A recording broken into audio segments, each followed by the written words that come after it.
మహానటి సావిత్రి సహజ నటనకు మరణం లేదని, భావితరాల నటీమణులకు సావిత్రి ఆదర్శంగా నిలిచారని రాయలసీమ రంగస్థలి చైర్మన్ గుండాల గోపీనాథ్ రెడ్డి అన్నారు.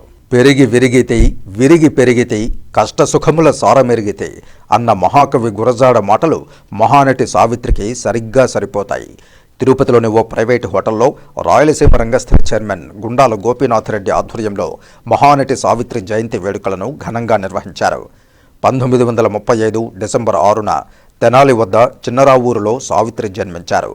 బాల్యంలో ఎన్నో కష్టాలను చవిచూసిన సావిత్రి 1953లో దేవదాసు సినిమాతో అగ్రశ్రేణి నటిగా అందలమెక్కారు. ఎన్టీఆర్, ఏఎన్ఆర్ల సరసన పలు చిత్రాల్లో నటించి మహానటిగా సినీ వినీలాకాశంలో ఓ ధృవతారగా నిలిచిపోయారు.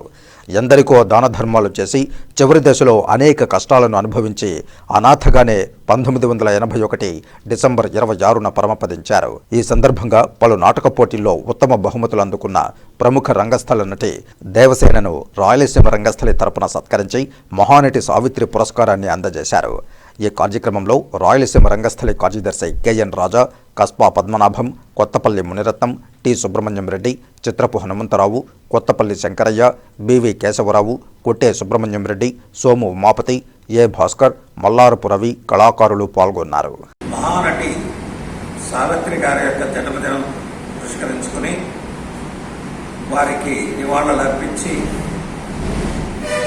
తదుపరి ఆమె యొక్క నటించినటువంటి చిత్రాలు, ఆమె చేసినటువంటి కళాసేవలు వీటన్నిటి కూడా మేమెంతో ఆనందపడుతూ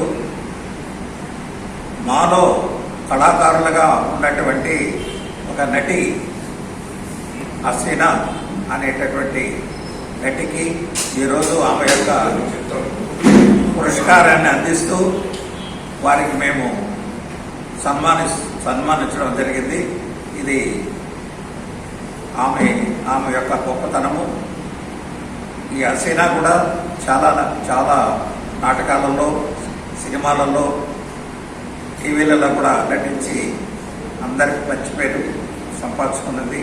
సావిత్రమ్మ నటన నాకు చాలా ఇష్టం. ఆవిడ నటించిన సినిమాలంతా నాకు మాయాబజార్ అంటే చాలా ఇష్టం. చాలాసార్లు కూడా చూశాను. ఆవిడ సినిమాలన్నీ నేను పాత సినిమాలన్నీ చూస్తూనే ఉంటాను. చక్కని చెప్పాలంటే గుర్తురావు. ఆవిడ చాలా మహానటి. కర్ణుడు ఎంతటి వాడో అంతటి లేడీస్లో ఆవిడ అంతటి దాన హృదయం గల మహానటి ఆవిడ సినిమా రీమేక్ కూడా చూసాము. చాలా బాగా హిట్ అయింది ఆ సినిమా. సావిత్రమ్మ అంటే ప్రతి ఒక్క ఆర్టిస్ట్కి హృదయంలో నిలబడిపోతారు ఆవిడ. ఎందుకంటే ఆవిడ నటన చూస్తే ఆవిడకి ఆటోమేటిక్గా ఎవరైనా ఫ్యాన్స్ అయిపోవాల్సింది. ఆనాటి సావిత్రినే కాదు, ఈనాటి కూడా ఆవిడ నటన ఇంకా చూస్తున్నామంటే ఆవిడ ఎంత మహానటియో మనకు అర్థమవుతుంది. కాబట్టి సావిత్రమ్మ గురించి చెప్పాలంటే మాటలు చాలా చెప్పారు.